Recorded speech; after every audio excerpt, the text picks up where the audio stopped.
नमस्कार दोस्तों, कैसे हैं आप लोग। स्वागत है आपका अपने YouTube channel ITI and diploma info में। दोस्तों आज मैं फिर हाजिर हूँ एक न्यू अपडेट न्यू इन्फॉर्मेशन लेकर आपके सामने। दोस्तों आज की जो इन्फॉर्मेशन है वो ITI स्टूडेंट के लिए है कि ITI पास करने के बाद वो क्या करें, अप्रेंटिस करें या डिप्लोमा करें या CTI करें या प्राइवेट जॉब करें या फिर गवर्नमेंट जॉब करें। गवर्नमेंट जॉब आपको मिल जाती है तो आपको सोचने की कोई वही नहीं रहती है कि आपको अब ITI के बाद क्या करना है, क्योंकि ITI के बाद आपको गवर्नमेंट जॉब मिल जाती है, तब तो सोचने की ज़रूरत नहीं। लेकिन इतनी जल्दी तो भी नहीं मिल जाती कि ITI के बाद आप करें और तुरंत जॉब मिल जाती है, उसमें भी तो साल 6 महीने लग जाते हैं।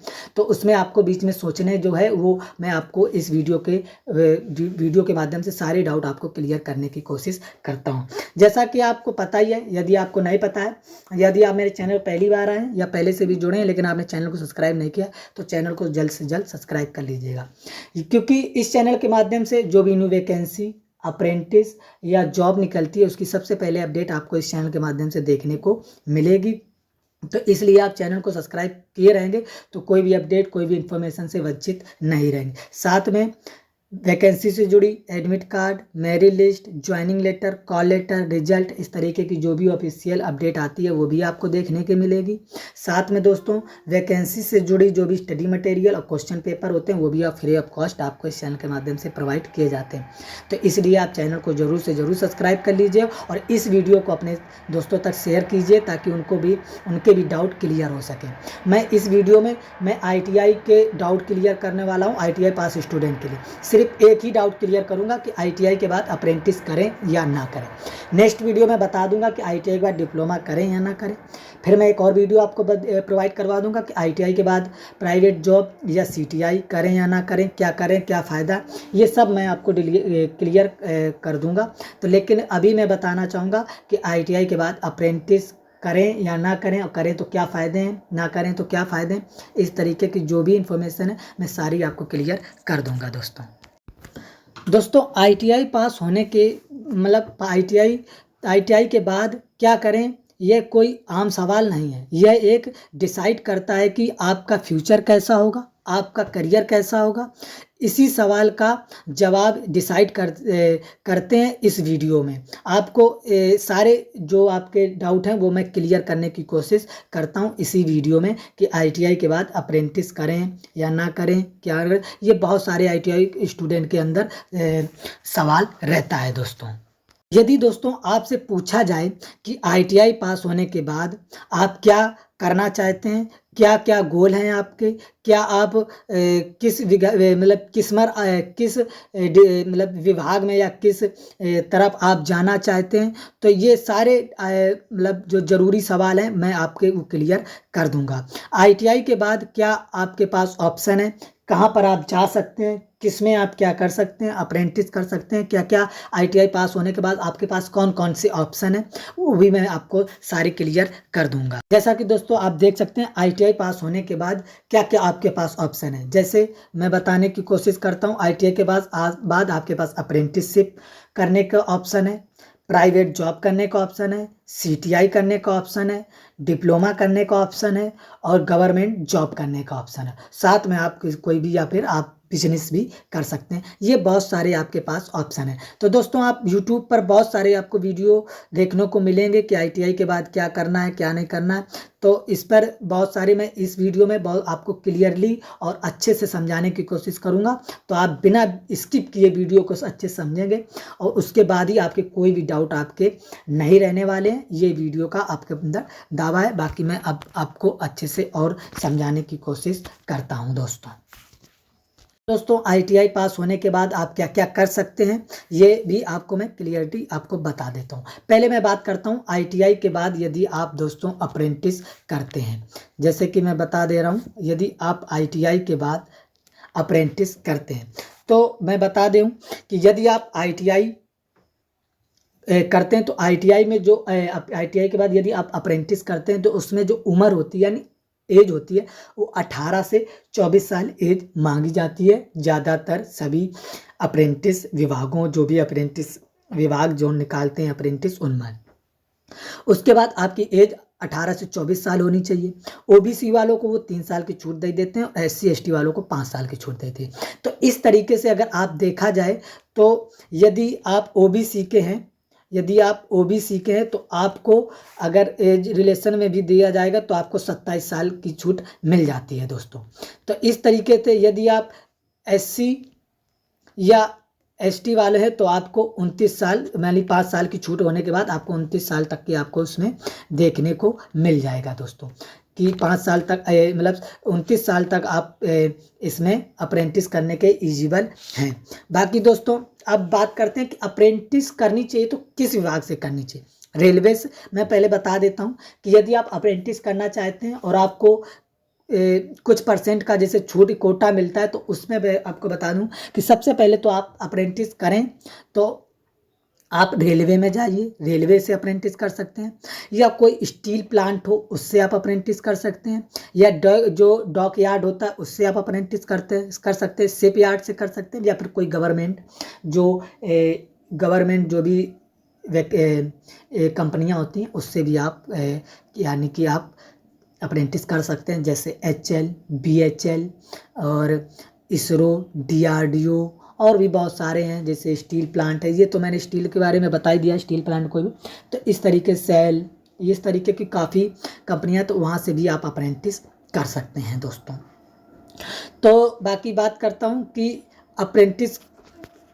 यदि अप्रेंटिस दोस्तों आप रेलवे से करेंगे तो उसके लिए एलिजिबिलिटी भी तो होनी चाहिए कि आपके पास रेलवे से आप जॉब तो अप्रेंटिस करना तो चाहते हैं, लेकिन आप कर कैसे सकते हैं। उसके लिए आपको ये मान के चलिए 10th में आपके जो भी, अगर आप रेलवे से करना चाहते हैं और यदि आप ट्रेड की बात करें तो आपको जितने परसेंटेज हाई स्कूल में आपके बढ़िया होंगे उतनी जल्दी आपको रेलवे में अप्रेंटिस मिलने की चांसेस ज़्यादा होते हैं। हालांकि वो 10th के और प्लस ITI दोनों को ये इंक्लूड करके ही आपको मतलब मेरिट लिस्ट जारी करते हैं, लेकिन 10th का वो एक तरीके से कहें तो 10th का वो 70% और ITI का 30% लेते हैं, उसके बाद ही वो मेरिट बनाते हैं दोस्तों।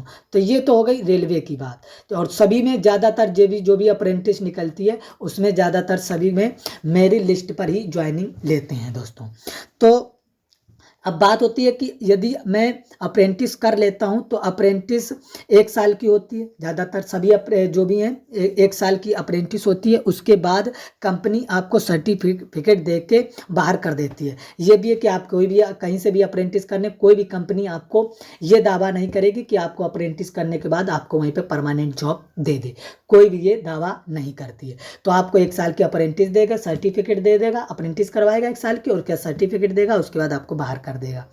तो अप्रेंटिस ये कोई दावा तो नहीं करता है कि आपको 1 साल उसके बाद परमानेंट जॉब दे देगा, लेकिन इतना भी आसान नहीं होता है कि आप किसी से भी आप अप्रेंटिस कर लें, कि आप जब चाहे तो अप्रेंटिस कर ले, जब चाहे अप्रेंटिस ना कर ले, तो ये भी बहुत बड़ी बात है। तो अप्रेंटिस, ये सारी चीज़ें देखने के पहले मैं आपको एक एक करके सारी चीज़ें समझाता हूँ। बहुत से स्टूडेंट हैं जो भटक रहे हैं कि अप्रेंटिस मिल जाए, तो इस तरीके से अप्रेंटिस मिलना भी कोई एक आसान चीज़ नहीं है, यानी आसान नहीं है कि अप्रेंटिस आपको मिल जाए। अप्रेंटिस करने के बाद मतलब अप्रेंटिस करने के फ़ायदा क्या क्या है। अप्रेंटिस करने के फ़ायदा ये है, यदि आप अप्रेंटिस किसी भी विभाग से कर लेते हैं, जैसे आप रेलवे से करते हैं तो रेलवे में जब वैकेंसी आएगी तो उसमें आपको 20% छूट मिलती है। बहुत से जो हैं जो आपको छूट देते हैं, बहुत से ऐसे हैं जो आपको छूट नहीं देते हैं। लेकिन जब आप अप्रेंटिस कर लेते हैं तो जो भी न्यू वैकेंसी आती है उसमें अगर अप्रेंटिस मांग के रखते हैं तो आप अप्रेंटिस किए होते हैं तो आपको उस फॉर्म को भरने के एलिजिबल होते हैं। यदि आप अप्रेंटिस किए नहीं रहेंगे तो आप तो एलिजिबल ही नहीं रहेंगे। तो आपको अप्रेंटिस, मेरे हिसाब से आपको 1 साल की अप्रेंटिस कर लेनी चाहिए। यदि आप अप्रेंटिस ना करें 1 साल की तो आप तैयारी में लग जाइए। लेकिन ये भी नहीं है कि आप ITI पास करने के बाद घर में बैठे हैं और अप्रेंटिस के चक्कर में आप कुछ कर भी नहीं रहे हैं और घर में बैठे कि अप्रेंटिस इस साल नहीं, अगली बार आएगी तब मिल जाएगी, अगली बार आएगी तब मिल जाएगी। इस तरीके से आप पढ़ाई भी नहीं करते हैं और जॉब भी नहीं करते और अप्रेंटिस भी नहीं मिलती है। तो आप ITI के बाद कोई भी प्राइवेट जॉब पकड़ लीजिए, जब आप ITI के बाद कोई प्राइवेट जॉब पकड़ लेंगे, जैसे ही आपका अप्रेंटिस में हो जाए आप तुरंत अप्रेंटिस में जा सकते हैं दोस्तों। तो ये एक आपके लिए बेनिफिट है। और जिस कंपनी से आप करते हैं उससे बात कर लीजिएगा कि वो हो सके आप जिस कंपनी से करें वहाँ से वो कुछ दिनों का एक्सपीरियंस दे सके। भले वो आपको पेमेंट कब दे, लेकिन एक्सपीरियंस दे दे, तो उससे आपको आगे जो वैकेंसी निकलती हैं उसमें बहुत सारे बेनिफिट देखने को मिलेंगे दोस्तों। तो बाकी मैं बता दूं कि अप्रेंटिस में आपको स्टेपेंड कितना मिलता है। स्टेपेंड ज़्यादातर 7,000 और 8,000 के बीच में रहता है, लेकिन प्राइवेट कंपनियां हैं तो वो ज़्यादा दे देती हैं। अब बात करते हैं कि अप्रेंटिस प्राइवेट करनी चाहिए, सरकारी करनी चाहिए, या फिर कहाँ से करनी चाहिए। देखो, प्राइवेट करेंगे या सरकारी करेंगे, सर्टिफिकेट एक सा होगा, मान्य हर जगह पर होगा। लेकिन यदि आप सरकारी कर लेते हैं और उसी विभाग में जब वैकेंसी निकलती है तो आपको छूट देखने को मिल जाती है कई विभागों में, और कई विभागों में नहीं भी देखने को मिलती है। यदि आप प्राइवेट में करते हैं तो प्राइवेट में क्या होता है कि वो आपको सर्टिफिकेट तो दे देंगे, लेकिन बस बात ये रहती है कि आपको कोई भी वैकेंसी कोई भी गवर्नमेंट निकलती है तो उसमें आपको छूट नहीं मिलती है उसी विभाग में, क्योंकि आप प्राइवेट से किए तो उससे कोई वैकेंसी परमानेंट तो निकलती नहीं। जैसे आप रेलवे से करेंगे या DRDO से कहीं से करेंगे, उसमें कभी हो सकता है कि आपको उसी वैकेंसी से उसमें छूट देखने को मिल जाए, तो आप एक वो रहता है। लेकिन अप्रेंटिस कर लेते हैं, जब कोई परमानेंट जॉब किसी विभाग से निकलती है, वो मांगते हैं कि 1 साल की अप्रेंटिस मिनियोरिटी है, तब आप अप्रेंटिस फिर चाहे सरकारी की हो चाहे प्राइवेट की हो तो आपको वहाँ पर मान्यता मिल जाएगी। तो इस तरीके के काफ़ी डाउट होते हैं। अब अगर यदि आप रेलवे से अप्रेंटिस किए तो आपको ग्रुप डी में वैकेंसी निकलती है, तो उसमें 20% का कोटा मिलता है। तो ये सारी चीज़ें हैं जो आप अप्रेंटिस ITI के बाद अप्रेंटिस करने के फ़ायदे हैं कि यदि आप अप्रेंटिस करते हैं तो क्या फ़ायदे, अप्रेंटिस नहीं करते हैं तो क्या फ़ायदे हैं। अप्रेंटिस नहीं करेंगे तो आपको अगर कोई वैकेंसी निकलेगी और अप्रेंटिस मांगेंगे तो आप नहीं उसमें एलिजिबल होंगे। तो इसलिए स्टेपेंड की बात करें, पैसे की बात करें, तो अप्रेंटिस में बहुत कम पैसा है।